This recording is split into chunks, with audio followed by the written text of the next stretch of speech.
बच्चों नमस्कार। आज हम क्लास 10th की वर्कशीट 30 करेंगे, जो कि डायरेक्टरेट ऑफ एजुकेशन की वर्कशीट है और ये 12/9/2020 की है। सोशल साइंस की अर्थशास्त्र सब्जेक्ट है।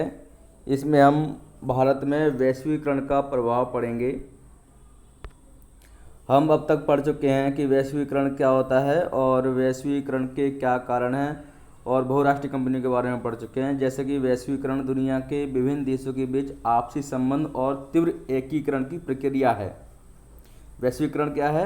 दुनिया के विभिन्न देशों के बीच आपसी संबंध और तीव्र एकीकरण की प्रक्रिया है। विश्व के देश एक दूसरे देशों से सामाजिक, आर्थिक और सांस्कृतिक रूप से आपस में जुड़ते जा रहे हैं। इसी को हम वैश्वीकरण कहते हैं। वैश्वीकरण 1991 में आया था, जब हम एलपीजी लागू किया गया था, लिबरलाइजेशन, प्राइवेटाइजेशन और ग्लोबलाइजेशन। तो भारतीय अर्थव्यवस्था का वैश्वीकरण एक लंबा सफ़र तय कर चुका है। भारतीय अर्थव्यवस्था का वैश्वीकरण एक लंबा सफ़र तय कर चुका है। 1991 से अब तक लगभग 30 साल हो चुके हैं। वैश्वीकरण और उत्पादकों, स्थानीय एवं विदेशी दोनों के बीच और अधिक प्रतिस्पर्धा यानी कंपटीशन बढ़ा है। क्या बढ़ा है? स्थानीय और विदेशी दोनों के बीच में वैश्वीकरण के कारण उत्पादकों के बीच में क्या बढ़ा है? कंपटीशन बढ़ता जा रहा है। जिसका फायदा किसको हुआ है? विशेष रूप से शहरी क्षेत्रों में धनी वर्ग के उपभोक्ताओं को लाभ हुआ है, कस्टमर्स को लाभ हुआ है जो शहर में रहते हैं। कैसे लाभ हुआ है इन उपभोक्ताओं को, कस्टमर्स को? कि इन उपभोक्ताओं के सामने अब पहले से अधिक विकल्प है। अब हमें कोई चीज़ खरीदनी है, कोई सामान खरीदना है, तो हमारे पास अलग अलग कंपनियों के अलग अलग विकल्प है। पहले कोई एक आधी कंपनी हुआ करती थी, उससे हम खरीदा करते, परंतु अब हमारे पास क्या है? कई सारी कंपनियां आ गई हैं और उसके हमारे पास विकल्प है। और हम अब विदेशों से भी सामान अमेजन, फ्लिपकार्ट या अन्य किसी इंटरनेट की सहायता से या किसी भी एजेंसी की सहायता से हम इसको सामान को विदेशों से भी अपने यहाँ पर मंगा सकते हैं। तो वैश्वीकरण के कारण धनी जो उपभोक्ता हैं, कस्टमर हैं, उनको बहुत ज़्यादा लाभ हुआ है, शहर के उपभोक्ताओं को। अब कई उत्पादों के लिए बेहतर गुणवत्ता और कम कीमतों का आनंद लेते हैं। कौन लेते हैं? उपभोक्ता यानी कस्टमर लेते हैं। अब कम कीमत पर अच्छी गुणवत्ता वाला सामान इनको मिल जाता है। उत्पादकों और श्रमिकों पर वैश्वीकरण का जो एक समान प्रभाव नहीं पड़ा है, यानी कि उत्पादक और श्रमिकों पर वैश्वीकरण का एक समान प्रभाव नहीं पड़ा है। उत्पादकों को लाभ हुआ है, यानी कि जो उत्पादन करते हैं, फैक्ट्री के मालिक होते हैं, उनको लाभ हुआ है वैश्वीकरण के कारण, परंतु श्रमिकों को लाभ नहीं हुआ है। किसी को फायदा हुआ है तो किसी को घाटा भी हुआ है। तो हम पढ़ते हैं अब वैश्वीकरण का प्रभाव। वैश्वीकरण का प्रभाव बहुराष्ट्रीय कंपनियों पर प्रभाव। बहुराष्ट्रीय कंपनियों पर प्रभाव में क्या हुआ कि बहुराष्ट्रीय कंपनियां यानी कि एमएनसी, मल्टीनेशनल कंपनियां जो विदेशी निवेश करती हैं, यानी कि अपने देश से दूसरे देश में पैसा लगाती हैं, उनको बहुराष्ट्रीय कंपनियां कहते हैं। जैसे अमेरिकी कंपनियां इंडिया में पैसा लगा रही है, तो हमारे लिए वो क्या है? बहुराष्ट्रीय कंपनियां हैं। तो बहुराष्ट्रीय कंपनियों में क्या हुआ है? उद्योगों में cell phone, electronics, soft drinks, fast food या बैंकिंग जैसी सेवाओं में निवेश बढ़ा है, यानी कि इन सेवाओं में विदेशी कंपनियों ने पैसा लगाया है। दूसरा, नौकरियों का सृजन हुआ है। उद्योग बढ़े तो क्या हुआ? नौकरियां लोगों को मिली हैं। इन उद्योगों को कच्चे माल आदि की आपूर्ति करने वाली स्थानीय कंपनियां समृद्ध हुई हैं, यानी कि जो बहुराष्ट्रीय कंपनियां इनको जो कच्चा माल प्रदान करती हैं, जो कंपनियां, उनको क्या हुआ है? फायदा पहुंचा है, वे कंपनियां समृद्ध हो गई हैं। दूसरा, शीर्ष भारतीय कंपनियों पर क्या प्रभाव पड़ा है वैश्वीकरण का, इसके बारे में पढ़ेंगे। शीर्ष यानी कि टॉप भारत की जो कंपनियां हैं, तो उनको क्या फ़ायदा हुआ है? उन्होंने नई तकनीक और उत्पादन के तरीकों में निवेश किया है और अपने उत्पादन मानकों को बढ़ाया है। कुछ ने विदेशी कंपनियों के साथ सफल सहयोग प्राप्त किया है।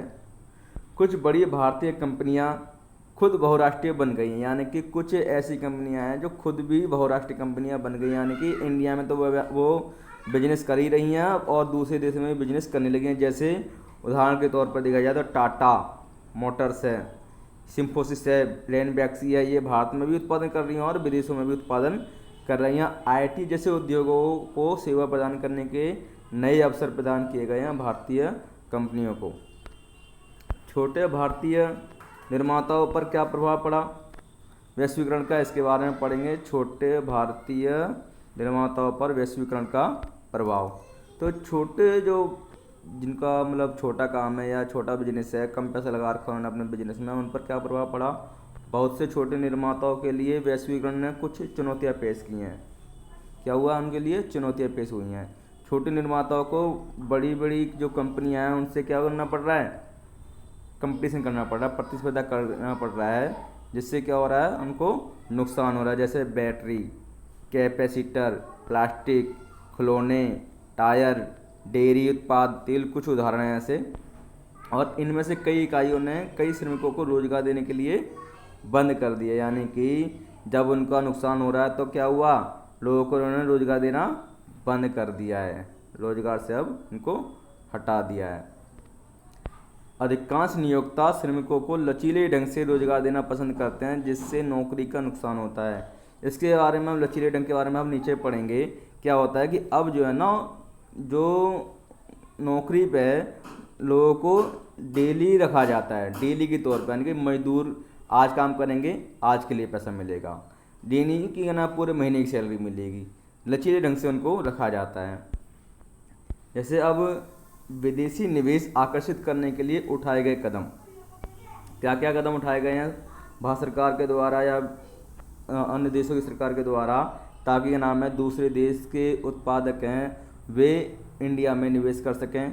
तो औद्योगिक क्षेत्रों की स्थापना की गई है। किसकी स्थापना की गई है, औद्योगिक क्षेत्रों की स्थापना की गई, जिन्हें विशेष आर्थिक क्षेत्र यानी कि SEZ कहा जाता है, SEZ कहा जाता है। इनमें बिजली, पानी, सड़क परिवहन, भंडारण, मनोरंजन और शैक्षिक सुविधाओं जैसी विश्व स्तरीय सुविधाएं हैं। SEZ यानी कि विशेष आर्थिक क्षेत्र में उत्पादन इकाई रखने वाली कंपनियों को शुरुआती 5 वर्षों के लिए कर का भुगतान नहीं करना पड़ता, यानी कि 5 वर्षों तक कर का भुगतान नहीं करना पड़ता, टैक्स देना नहीं पड़ता। श्रम कानूनों में लचीलापन, और श्रम कानूनों में यानी कि काम करने के जो कानून हैं उसमें भी लचीलापन लाया गया है। श्रमिकों को नियमित रूप से काम पर रखने के बजाय, यानी कि अब जो है नियमित रूप से काम पर रखने के बजाय क्या कर दिया गया है, काम के तीव्र दबाव होने पर कंपनियां छोटी अवधि के लिए लचीले ढंग से काम पर रखती हैं, यानी कि कुछ टाइम के लिए लोगों को रोजगार देती हैं, और जब उनका काम बढ़ा हुआ होता है, जब काम कम हो जाता है तो उनको नौकरी से निकाल दिया जाता है। यह कंपनी के लिए श्रम की लागत को कम करने के लिए किया जाता है। फिर भी विदेशी कंपनियां अब भी संतुष्ट नहीं हैं और श्रम कानूनों में और अधिक लचीलेपन की मांग कर रही हैं, कि कहती हैं कि नाम है, और सरकार से ये डिमांड करती हैं कि हमें श्रम कानूनों में और ज़्यादा रियायत दी जाए। इस प्रकार सभी को वैश्वीकरण का लाभ नहीं हुआ है, सभी को वैश्वीकरण का लाभ नहीं हुआ है। सवाल यह है कि सभी के लिए अवसर पैदा करने के लिए वैश्वीकरण को और अधिक निष्पक्ष कैसे बनाया जाए और इसके लाभों को बेहतर तरीके से साझा किया जाए। इसके लिए सरकार की नीतियों को न केवल अमीर और शक्तिशाली बल्कि देश के सभी लोगों के हितों की रक्षा करनी चाहिए। सरकार को ये करना चाहिए अपनी नीतियों में कि अमीर और शक्तिशालियों को कोई लाभ ना हो, बल्कि भारत के या देश के सभी लोगों को लाभ होना चाहिए वैश्वीकरण का। ऐसी नीतियां बनाना चाहिए। उदाहरण के लिए सरकार यह सुनिश्चित कर सकती है कि श्रम कानून का जो ठीक से पालन हो, ठीक से लागू हो श्रम कानून, और श्रमिकों को उनके अधिकार मिलें। यदि आवश्यक हो तो सरकार व्यापार और निवेश बाधाओं का उपयोग कर सकती है। यह उचित नियमों के लिए विश्व व्यापार संगठन, इसके बारे में हम वर्कशीट 29 में पढ़ चुके हैं, विश्व व्यापार संगठन के बारे में, उससे बातचीत करे सरकार। और पिछले कुछ वर्षों में लोगों के संगठनों द्वारा बड़े पैमाने पर अभियान और प्रतिनिधित्व ने व्यापार और निवेश से संबंधित महत्वपूर्ण नियमों को प्रभावित किया है। इसने प्रदर्शित किया है कि लोग निष्पक्ष वैश्वीकरण के संघर्ष में भी महत्वपूर्ण भूमिका निभा सकते हैं। तो अगर सरकार जो श्रम कानून बनाए गए हैं उनका सही से पालन करवाए और व्यापार और निवेश से संबंधित महत्वपूर्ण निर्णय ले, तब सभी लोगों को वैश्वीकरण का फायदा हो सकता है। और विश्व व्यापार संगठन के बारे में मैंने बताया था, इसकी स्थापना हुई थी 1 जनवरी 1995 को। एग्जाम में आता है, ध्यान रखना विश्व व्यापार संगठन के बारे में, इसको याद करना है। तो अब इसके क्वेश्चन दे रखे हैं, इनको कीजिए और अपने टीचर्स से चेक करवाइए। धन्यवाद।